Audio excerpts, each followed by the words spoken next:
Are those milk crates? Is that a piece of, is that like a log? Oh my goodness.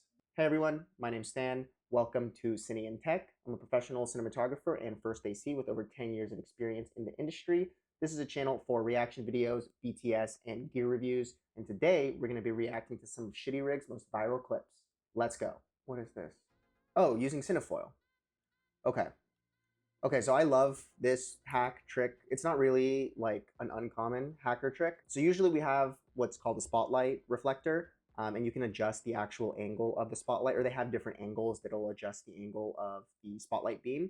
But those are really big and they're kind of expensive. So if you don't have the money to rent one, if you don't own one, one really easy trick or hack is to use cinefoil or black wrap, whatever you want to call it. You just take the cinefoil, make it into the actual cone or like the spotlight that you want, and you just wrap it around whatever dome is on the actual light. This one is super safe, super simple. Cinefoil or black wrap, again, whatever you want to call it, is essentially just like a really thick piece of like aluminum foil that's covered in like this special matte black paint. Cinefoil, black wrap, it's a really great tool to have. It's very inexpensive for being such a versatile tool. And the best part too is you can actually reuse cinefoil. So as long as you don't crinkle it up or crumple it into a ball, and even then you can kind of unravel it. This is super easy, super chill, and it's something that it's kind of a staple that I've done all the time, especially throughout film school. So next clip. Oh, if you don't have a low enough dolly, but you did have a random pile of carpet squares, a broom, and a dream. Okay, I also love this.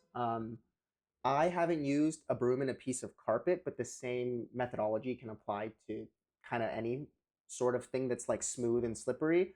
What I have done is like a skateboard. I've done a skateboard on a table, a skateboard on the ground. For a simple dolly, like replacement, if you don't have a dolly, I mean, really whatever gets the job done. And this is extremely safe. It's not going to cause danger to anybody. Yeah, this is super inexpensive, doesn't hurt anybody. It's extremely safe. And if it gets the shot, it gets the shot. So I approve. Next clip. Camera on a lazy Susan. Oh, is this a spin the bottle shot? Oh, it is. Oh, dude, and they show the results.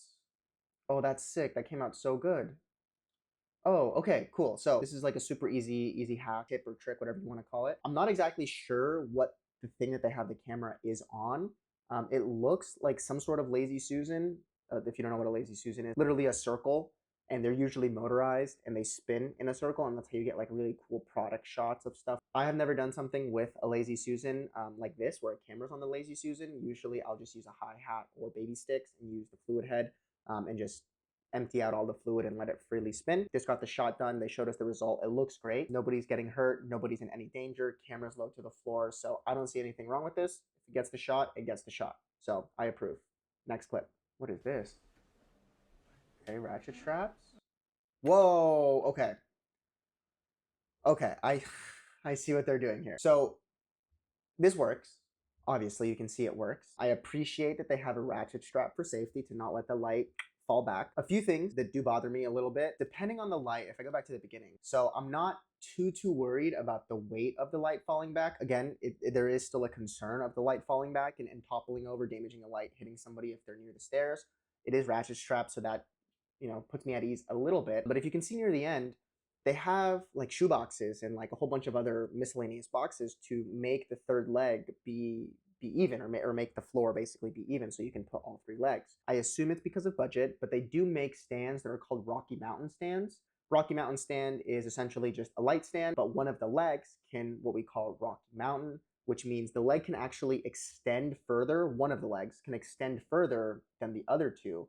And so in a case scenario like this, you wouldn't have to stack up boxes to make it an even flooring. You could just open the Rocky Mountain leg and extend it further down. And then extending it further down would cause it to touch on the actual stairs in this case, without needing the boxes and stuff like that. And in my opinion, would be a lot safer. Can't fault them too hard. They are trying to take safety precautions, which I always appreciate, because safety is the #1 thing on set for every single person. It does not matter if you're a crew, an actor, a talent, a PA, it doesn't matter. Safety is always #1. I would love if they used the Rocky Mountain stand, because that's what it's meant for, but again, that's okay. They ratchet strapped it down. I also would like to see maybe a sandbag or two. Sandbags, again, always bag everything just out of pure safety. They're taking some safety precautions. They could do it a little bit better, but I can't fault them for trying to get the shot done with the tools they have. Making do with what you have, but making sure you be safe is always going to be, you know, #1 priority. So I approve of this clip as well. Next clip.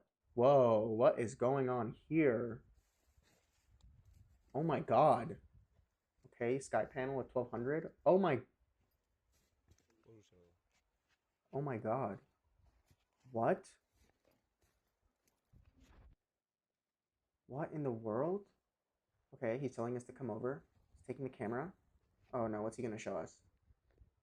What's he gonna show us? Oh my god, is that tied to a rock dangling in the air? Oh. Okay. Okay. Ugh. This is an interesting one. Um, okay. So for the most part, I'm okay with this. They have a lot of safety rope. They have a lot of go heads. They have ratchet straps. It looks like it's tied down. So in all that, that's okay. That's okay. But the rock near the end stresses me out a little bit. I don't know if you can see there, but near the end at the rock, it's just floating. Like it's not actually on the ground.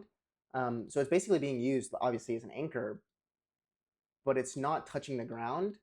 So I'm very curious as to what that connects to on the actual light or what that's tied to give that sort of anchor going that way. That does stress me out a little bit. If you need to move the lights in this case scenario, you're gonna look at multiple hours worth of setup and change. Obviously, that happens a lot on film sets. If you're rigging, you need to move a light and you took an hour to set it up, it's gonna take twice as long to take it down and reset it up. Man, that rock with the rope just dangling there really stresses me out. What happens if the rope breaks, the rope cuts from that anchor of a rock? Is that gonna cause everything to fly away? Is that going to cause everything to fall off? I don't know. I don't know what that's tied to. I wish there was a little bit more safety precaution. They have a lot of rope, a lot of tie downs. They have some ratchet straps I see. So for the most part, I feel like this is okay. If you guys are going to be rigging stuff outside, I do recommend you guys have tie downs and have ratchet straps on hand just to be extra safe. I wouldn't advise to have a big rock be your anchor that's not touching the ground, because if somehow the rock falls further down, the rope breaks, I don't know, if wind is strong enough to sway the rock because it's dangling from a rope, that can cause its own issues. I don't know how I feel about this clip. I'm a little uneasy about it. Definitely not the worst I've seen, but it's definitely not the best. So let's go on to the next clip. Okay, I see a straight stand. Um, let's see what happens. Okay. Okay. Okay. Oh, where do I start? Okay. Okay, I see what's happening here. Oh my goodness. Okay, so the stand at the bottom is a roller stand or a crank stand, whatever you want to call it. I think this is specifically like a Strado safe stand, something like that. And essentially, it's just a light stand with wheels, and it's got a crank that you can turn to raise or lower the head of the light. But here, they're using it like a jib. Now, I just noticed the first pole that the guy is actually operating, that he's touching, that's not a speed rail, that's a combo stand from what it looks like. Yeah, that's a combo stand. So what they did was they took a combo stand, they closed it all the way, extended it out, and then they took a piece of speed rail or like a dolly rail, and they tied it with rope to the end of the combo stand. And then at the end of that speed rail, they used pipe clamps to clamp what looks like a Ronin or some sort of gimbaled camera. I really don't like this at all. I have shot and done projects where we have done something similar-ish, not using a combo stand as the camera mount, but using multiple speed rail tied and connected together. It's just really unsafe. If the rope happens to come undone, the weight of that camera and the speed rail is just gonna fall all the way down. They do have bags on the end of the, homemade jib, which is the combo stand. So that does help give balanced weight for movement, but I really don't like this. If you're gonna do something like a jib, please get a real jib. I know it costs money, but this really stresses me out because, again, rope comes undone, camera falls, speed rail, you have a really heavy metal pipe just getting flung somewhere. You can bend the speed rail, you can bend the combo stand. I have bent combo stands before, doing stuff far less stressful on the combo stand. And then the roller stand as well with the wheels, I'm also not a fan of. I understand wanting to be able to wheel it around, but if there's ever any wind, somebody forgets to lock a wheel, now you have a homemade jib that is not only unsafe because of the way it's set up, but you have one that's on wheels that can get blown left to right, or if there's uneven ground, there's gravel, one of the wheels isn't locked, it can take off. And that's just a really dangerous a really dangerous place to be. That's a very dangerous place to be. Don't want your gear to roll away or hit somebody. I disapprove of this. Please do not do this.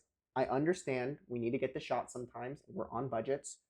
Only cut corners and save money where safety will not be compromised. And I think that's like my biggest thing with any indie filmmaking stuff.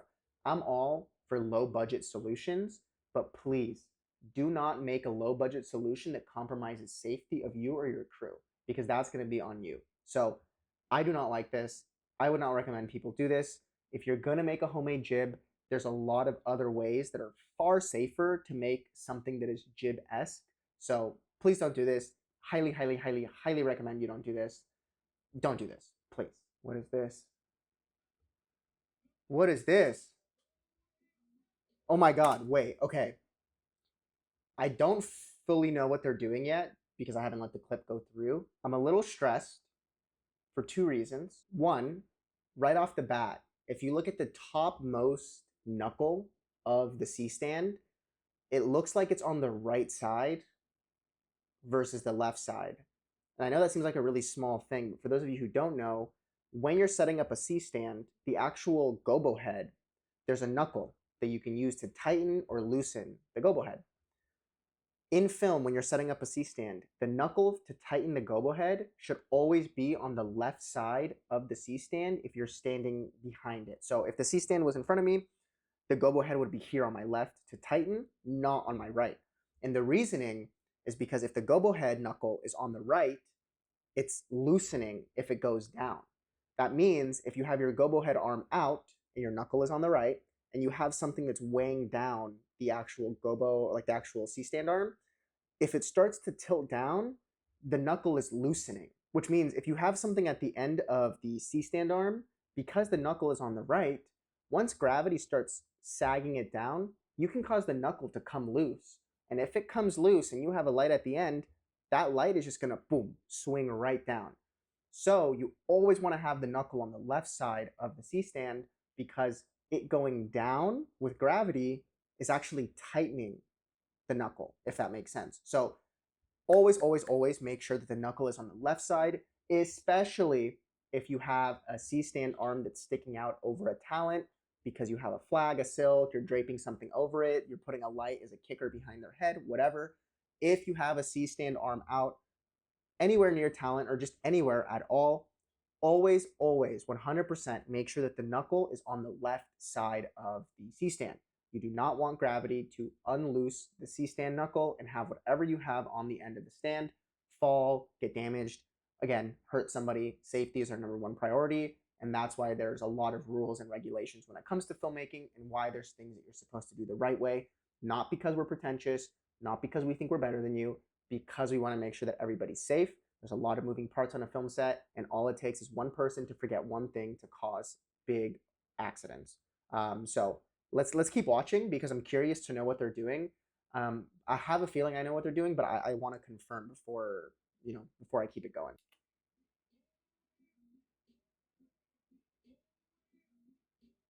Okay, they're raising it. What is that they have on there though? Oh, is that a hi-hat? Oh, don't tell me that's a hi-hat. Oh, now I see two. Oh, now there's two knuckles at the top of this frame that the knuckles are on the right. Oh my God, that's so bad.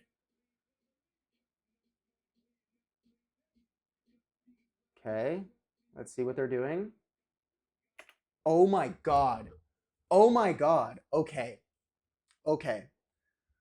A few things right off the bat. One, this is so dangerous. Please do not do this. Like, please, please, please, please never do this. So what they're doing is they have a hi-hat and they used multiple C-stands with their arms out to try and go through the underneath of the hi-hat so that the hi-hat has something to hang on. Okay. Again, if you look at the far back C-stand, if you were to turn your body and stand behind the C-stand, that knuckle is on the right, which means with enough gravity and enough weight pulling down, that arm is just going to give out. The other one to the left of that, the knuckle is covered by the camera, but in the other angle, we saw that that was also on the right side. So really, the only two C-stands that will not get loose because of gravity are the ones on the left and the ones on the right. So now you're really relying on basically just two C-stands to hold up a hi-hat with what looks like a proper fluid head, meaning like an O'Connor or a Sackler, something of good quality that's heavy, with a camera and a monitor, top-down framing. This is so dangerous. Please never do this. The people not only set up the gobo heads wrong, meaning the knuckle on the wrong side, it does not look level. That is not what a hi-hat is for. I have seen the wood from hi-hats come off of the actual hi-hat mount before, because again, if you're at a rental house or you're renting something, it gets used and used and used and used multiple times. Sometimes things get worn out, sometimes things break. This is so dangerous and so bad. If that falls on somebody, they're going to get seriously hurt. That is a heavy rig. I can attest to it. A hi-hat alone is already pretty heavy for something to fall down, let alone with a camera lens, a monitor. Not to mention the C-stand arms that are sticking out with no tennis balls at the end. If those two C-stands give out and fall down, somebody's underneath it, that C-stand will come right down and hit you on the head, poke you in the eye. Please do not do this. This is very unsafe. I wish they would have done anything, literally anything but this. I would have rather had them take this hi-hat and duct tape it to the wall, to be completely honest, because this is so unsafe. It's just, there's so many things wrong with this. The knuckles, the fact that they're using a hi-hat, there's no tennis balls at the end of the gobo head arms, or the C-stand arms. This is just extremely dangerous. Please don't do this. Let's move on before my blood pressure goes up. Okay. Dolly track. Oh my God. Oh my God. Oh my goodness. Holy. Are those milk crates? Is that a piece of, is that like a log? Oh my goodness. Oh my God, and there's, oh my God, there's like a table. There's like just stacks of wedges and cribbing. Oh my God. Okay, right off the bat, this is the most dangerous thing that I have seen so far in this video. Oh, where do I even begin? Okay, if we go back to the beginning, we can see there's like a metal rod. Don't know exactly know what that is, but I'm like, okay, it's metal, it looks sturdy. And then you see a wedge just on top with only gravity pushing it down. The wedge is not flat. Again, it's a wedge, so it's angled down. It's not just a block of wood. There's milk crates, there's plastic cartons. There's a log, a wooden log right there on the left side of the track. And it's on top of sandbags. Oh my goodness. Okay, so obviously this is a dolly track. What I assume is they're elevating the dolly track off of the floor because they want the shot to be higher up versus at floor level. This is not the way to do it. Now, I'm not a professional dolly grip. I have been a dolly grip before. I've never had to myself lift the track this high. If you do need to get the track, 4 or 5 inches off the ground, you can use what they call cribbing, which we saw here, which is just basically like a block of wood this big. You just put one underneath each part, and then that'll lift the track, 3 or 4 inches. This looks like it's easily 1.5 feet off the ground, maybe like knee height, which really stresses me out. For those of you guys who don't know, dollies are heavy. Even the smallest dolly, like a Chapman Pee-wee, or what you call it, a doorway dolly, whatever, those are still in the 400-pound, 500-pound range. Right now, imagine a Fisher dolly, which is the full-size big boy dolly with an operator, with a camera, with a fluid head on there. That becomes 1,000 pounds easily. I would not trust basically a teeter-totter of a whole bunch of miscellaneous random items holding up this track to hold that much weight, be that even, and trust that it's not gonna fall or something is gonna give out. I have been on sets where they did need to raise the dolly track to a similar height, actually. And again, I don't know if this is the industry standard. I don't know if there is any specific tools to raise a track that high. There aren't any that I've seen for out in the field. I have seen some made for studios, but the ones made for studios live at the studio. They're a big railing and a big elevated system that just kind of stays in the studio forever. But when I was on my shoot out in Joshua Tree, my dolly grip and my key grip, what they did was they used pallets, the wooden pallets to move like stuff in warehouses and things. Those pallets are really strong. They're nice and even, and they're relatively cheap. You can go get wood and have your grips make your own kind of cross beam pallet to elevate the track as much as you need. You can also go to like warehouses at night, look in their trash, look in their recycling, whatever. They throw away a lot of pallets pretty quickly, but this is extremely dangerous. I would never have my crew do this if I had to get this shot for a client and the client was like Adidas or Nike or whomever, and they said, hey, I want to get this shot. This is a mandatory shot. If they did not give me the budget, the prep, or the tools to properly do it in a safely manner, I would decline 1000%. I would never let a dolly operator, a dolly grip, I would never let my camera operator get on this with a dolly, with the camera, and expect for them to feel comfortable and safe. This is extremely unsafe. If one of those wooden logs, if one of those cribbings comes undone, if that plastic milk crate breaks in the center and you start getting tilting in the middle of a shot, your dolly with your grip, with your camera is all falling over one side. I don't know what is to the left or to the right of them. This looks like it's somewhere in the mountains. God forbid that they're close to the edge of a cliff and you have the dolly fall one way and have them continue down the cliff, because you're never going to stop a dolly. Once a dolly falls off a track, once a dolly is going downhill, if a dolly falls off the bed of your truck when you're moving it, never touch the dolly. Let it go, because that is a 600, 700 pound dolly with wheels that's got a lot of momentum and a lot of mass. Not a single person in this entire planet can stop a dolly themselves from running away, running off, falling, whatever. You will get crushed. You will get hurt. This is extremely unsafe. This is worse than every other clip I've seen combined. This is awful. Please do not do this. You or somebody else you know is going to get hurt. And again, safety, safety, safety is the number one most important thing on a film set. So please, don't do this. Prep. Do things the right way. Again, if you need to compromise on budget, do it in a place where it's not going to affect people's safety. Get a cheaper lens, rent a cheaper camera, rent a cheaper tripod, rent less lights, but do not do something and cheap out on something that is going to affect the safety of other people, because that's when people get hurt, and that is the last thing you want on a film set. Thank you guys so much for watching. This was my first ever video, and I'm really excited to start this channel and make some more. If you guys are new here, please make sure to like, comment, and subscribe. Give me some more ideas of things you'd want to see. I want to make this reaction series kind of a regular thing. As more people are getting into filmmaking, as filmmaking is becoming more accessible. I see a lot of people online and on the internet post different things similar to this. Some are great, some are not so great, and some are really dangerous. And I'm just here to make sure that you guys know how to be on set, how to keep everybody safe. Thank you guys so much for tuning in. My name's Stan. See you guys in the next one.